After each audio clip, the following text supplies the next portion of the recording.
Salut à tous, et bienvenue. Nous avons une toute nouvelle histoire à partager avec vous. Alors, commençons. Je m'appelle Philippe. Parfois, la chose la plus aimante que vous puissiez faire pour vous-même est de refuser d'être rabaissé par quelqu'un qui n'est pas prêt à vous assumer.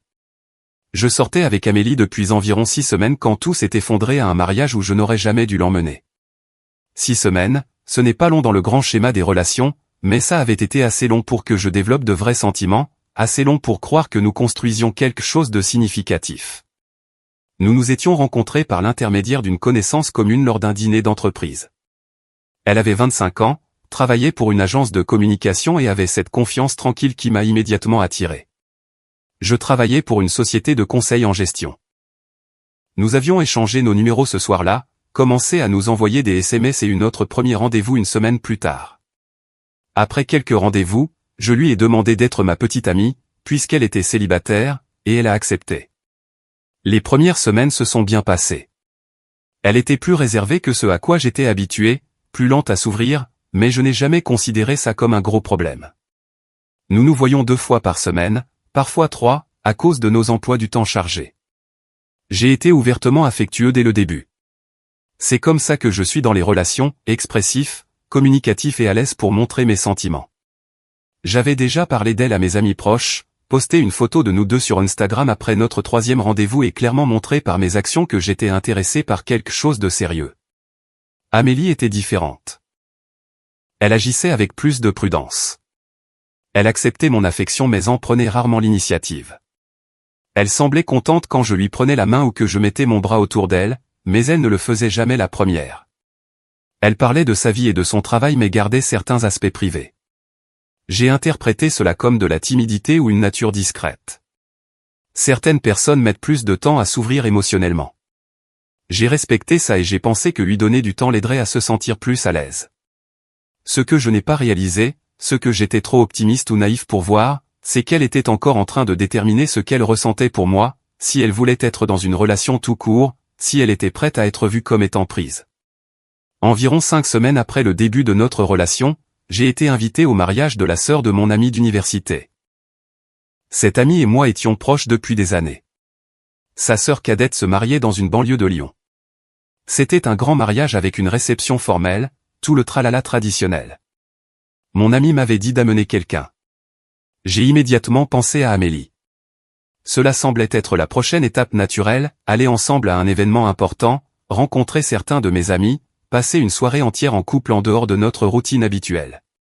Je lui ai demandé nonchalamment un soir après le dîner dans mon appartement, en lui expliquant que c'était le mariage de la sœur de mon ami, que ce serait amusant et que j'adorerais qu'elle vienne en tant que cavalière. Sa réaction m'a surpris. Elle a hésité, a fait remarquer que c'était le mariage de l'ami de mon ami, se demandant si ce ne serait pas bizarre pour elle d'y assister puisqu'elle ne connaissait personne là-bas. J'ai balayé ses inquiétudes, lui ai dit que ce serait amusant, que les mariages étaient de formidables premières occasions de rencontrer des groupes d'amis et que je voulais la présenter un peu. J'ai gardé un ton léger et encourageant. Elle a finalement accepté, même si j'ai remarqué que son accord était empreint d'une réticence que je ne comprenais pas entièrement.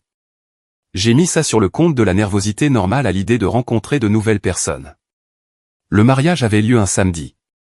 Le temps était magnifique ce jour-là. La cérémonie se déroulait dans une église historique et la réception dans un lieu élégant avec des jardins et une salle de bal. Je suis allé chercher Amélie à son appartement. Elle était magnifique, vêtue d'une robe à fleurs, les cheveux coiffés, le maquillage soigneusement appliqué, mais elle était remarquablement silencieuse et légèrement tendue pendant le trajet. J'ai essayé de faire la conversation, lui demandant si elle était nerveuse à propos du mariage. Elle a dit qu'elle allait bien, juste un peu fatiguée d'une semaine de travail chargé. Nous sommes arrivés à l'église et avons trouvé des places vers le fond. La cérémonie était traditionnelle et douce. Mon ami et sa famille étaient au premier rang. Je les ai montrés à Amélie, lui ai parlé un peu de mon ami et de sa sœur qui se mariaient. Elle hochait la tête mais semblait distraite, regardant sans cesse autour de l'église comme si elle cherchait quelque chose ou quelqu'un. Après la cérémonie, nous nous sommes dirigés vers le lieu de réception, cocktail dans les jardins, puis dîner et danse à l'intérieur. J'avais hâte de présenter Amélie à mon ami et à quelques autres amis d'université. Mais en entrant dans le jardin, le comportement d'Amélie a complètement changé. Elle est passée de réservée mais présente à activement renfermée. Je l'ai remarqué immédiatement, je lui ai demandé si ça allait. Elle a dit que ça allait, qu'elle avait juste chaud, qu'elle s'habituait simplement à être entourée de tant d'inconnus. Nous avons pris un verre et commencé à nous mêler aux autres. Je l'ai présenté à quelques-uns de mes amis qu'elle n'avait pas rencontrés. Elle était polie mais ses réponses étaient minimales, souriant quand il le fallait mais ne disant pas grand-chose de son propre chef. J'ai commencé à me sentir gêné et à me demander si l'avoir amenée avait été une erreur, si elle était vraiment mal à l'aise ou si elle regrettait d'être venue. Puis, environ 20 minutes après le début du cocktail, je l'ai vue se figer au milieu d'une conversation alors qu'une femme plus âgée commençait à marcher vers nous. Elle devait avoir la cinquantaine, était bien habillée et avait l'air sympathique. J'ai appris plus tard que cette femme était la mère d'Amélie, car elle a appelé Amélie par son nom avec une familiarité apparente en arrivant. Amélie a souri en saluant sa mère. Sa mère était chaleureuse et bavarde, elle a demandé à Amélie ce qu'elle faisait là, disant qu'elle ne savait pas qu'Amélie serait présente. Puis elle s'est tournée vers moi avec une curiosité amicale, a demandé à Amélie si elle était avec moi, qui j'étais. On pouvait voir dans le regard de la mère d'Amélie l'attente d'entendre que j'étais l'homme d'Amélie. Mais sans sourciller ni hésiter, Amélie a dit à sa mère que j'étais juste un ami, que nous étions venus ensemble en tant qu'amis, rien de plus. Mon monde s'est presque arrêté. J'ai eu l'impression de recevoir un coup de poing dans la poitrine devant une foule. La mère d'Amélie a hoché poliment la tête pour me saluer et s'apprêtait à continuer de discuter avec Amélie quand je lui ai dit que, en fait, j'étais l'ex d'Amélie, que nous n'étions plus ensemble. L'expression sur le visage de la mère d'Amélie est passée d'une curiosité amicale à de la confusion et de l'inquiétude. Elle nous regardait, Amélie et moi, essayant de concilier ce que je venais de dire avec le fait que nous avions l'air d'un couple. Le visage d'Amélie est devenu blême. Ses yeux se sont agrandis de choc et de quelque chose qui ressemblait à de la panique. J'ai hoché poliment la tête à la mère d'Amélie, je me suis excusé en disant que je devais retrouver mon ami, puis je suis parti avant que quiconque puisse répondre ou poser d'autres questions. J'ai traversé la salle en direction du bar, le cœur battant, le visage brûlant de colère et d'humiliation. Je n'ai pas regardé en arrière pour voir la réaction d'Amélie, je ne voulais pas savoir ce qu'elle disait à sa mère pour expliquer ce qui venait de se passer. J'ai trouvé mon ami près de l'entrée de la salle de réception, je l'ai félicité pour le mariage de sa sœur, j'ai fait la conversation sur la cérémonie, j'ai agi comme si tout allait bien. Je suis resté au mariage encore 30 minutes avant de partir immédiatement. J'ai vu Amélie de loin en quittant les lieux mais je m'en fichais. Je suis monté dans ma voiture et je suis rentré chez moi. Pendant tout le trajet, j'ai repassé la scène dans ma tête, la façon désinvolte dont Amélie avait dit, juste un ami, la facilité avec laquelle le mensonge lui était venu, le peu d'hésitation qu'elle avait montré en m'effaçant de sa vie devant sa mère. Et j'ai enfin compris ce qui m'avait échappé pendant 6 semaines. Amélie ne m'avait jamais vraiment considéré comme son petit ami, elle avait accepté de sortir avec moi parce que c'était agréable et pratique mais elle ne s'était jamais vraiment engagée émotionnellement.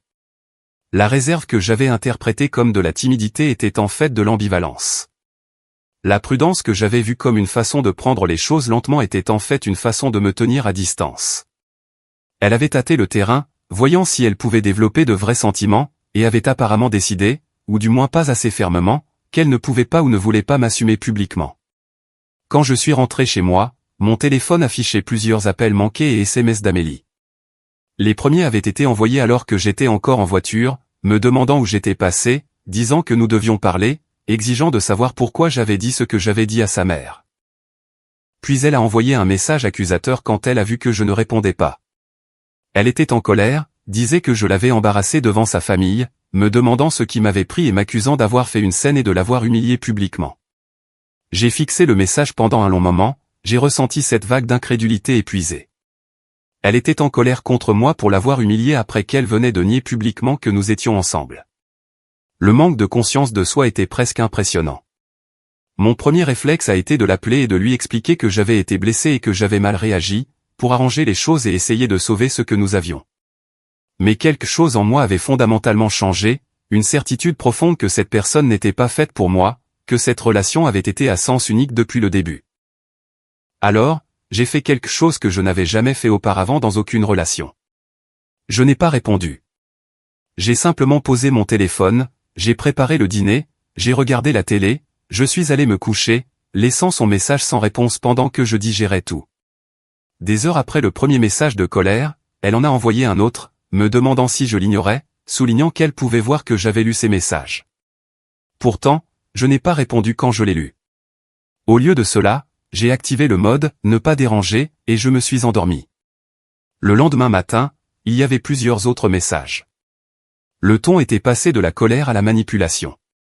Elle a envoyé des messages conçus pour me faire culpabiliser sur le fait qu'elle était confuse, qu'elle ne comprenait pas pourquoi j'étais si froid, qu'elle pensait que nous valions mieux que ce genre de rupture de communication.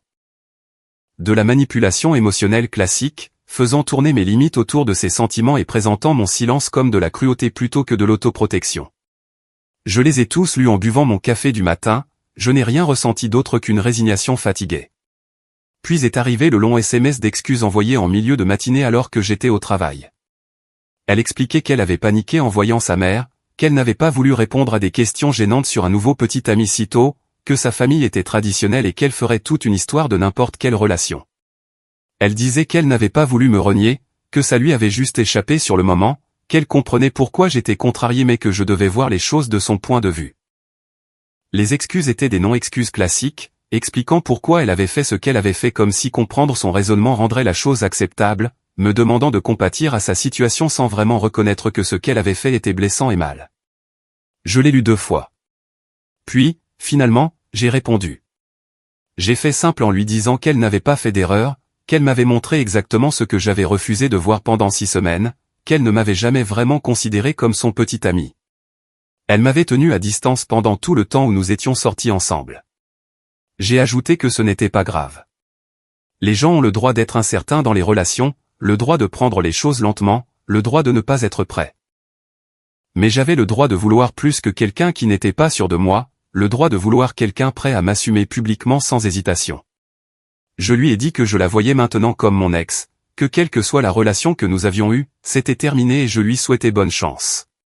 Puis j'ai bloqué son numéro, je l'ai bloqué sur les réseaux sociaux, je l'ai complètement retiré de ma vie. Non pas par dépit ou par vengeance, juste parce que je reconnaissais que cette personne ne pouvait pas me donner ce dont j'avais besoin, et que je ne pouvais pas continuer à essayer de la convaincre.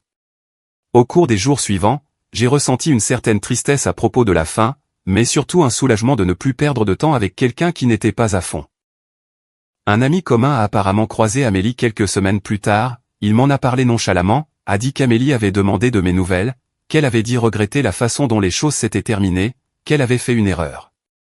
Je n'ai pas réagi à cette information.